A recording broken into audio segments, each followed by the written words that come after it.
আমি এখানে একটা প্যান বসিয়ে দিয়েছি। প্যানের ভিতরে এখন সামান্য পরিমাণ ঘি দিয়ে দিচ্ছি। আমি এখানে আপনাদের আমি আজকে নবাবী সেমাই রান্না করে দেখাবো। এখন সেমাইটা আমি প্যানে ভেজে নেব।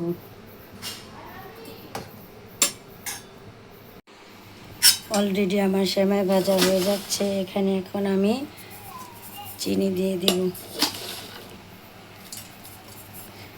চিনি দিয়ে কিছুক্ষণ হালকা নেড়ে চেড়ে তারপরে নামিয়ে নেব।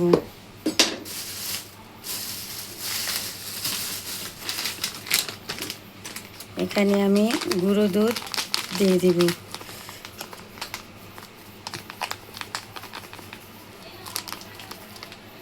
ডানু ফুল ক্রিম। এখন সব কিছু আবার আমি ভালোভাবে নেড়ে চেড়ে একসাথে করে নেব।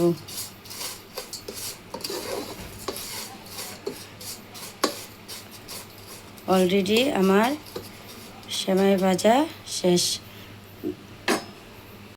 সেমাই ভাজা শেষ। এখন আমি সেমাইটা সেট করব এখানে।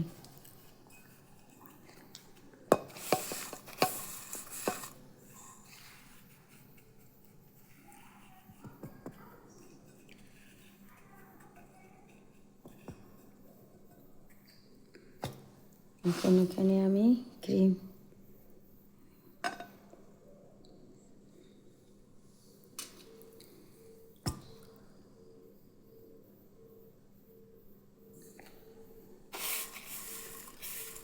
দিয়ে দেব।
আমি শেষে আমি এখানে বাদাম ছিটিয়ে দিলাম। আমার নবাবী সেমাই রেডি। আপনাদের যদি আমার এই ভিডিও ভালো লেগে থাকে তাহলে আমার ভিডিওতে একটা লাইক, শেয়ার, সাবস্ক্রাইব করে দেবেন। আর নতুন নতুন ভিডিও পেতে আমার চ্যানেলটি সাবস্ক্রাইব করে নেবেন।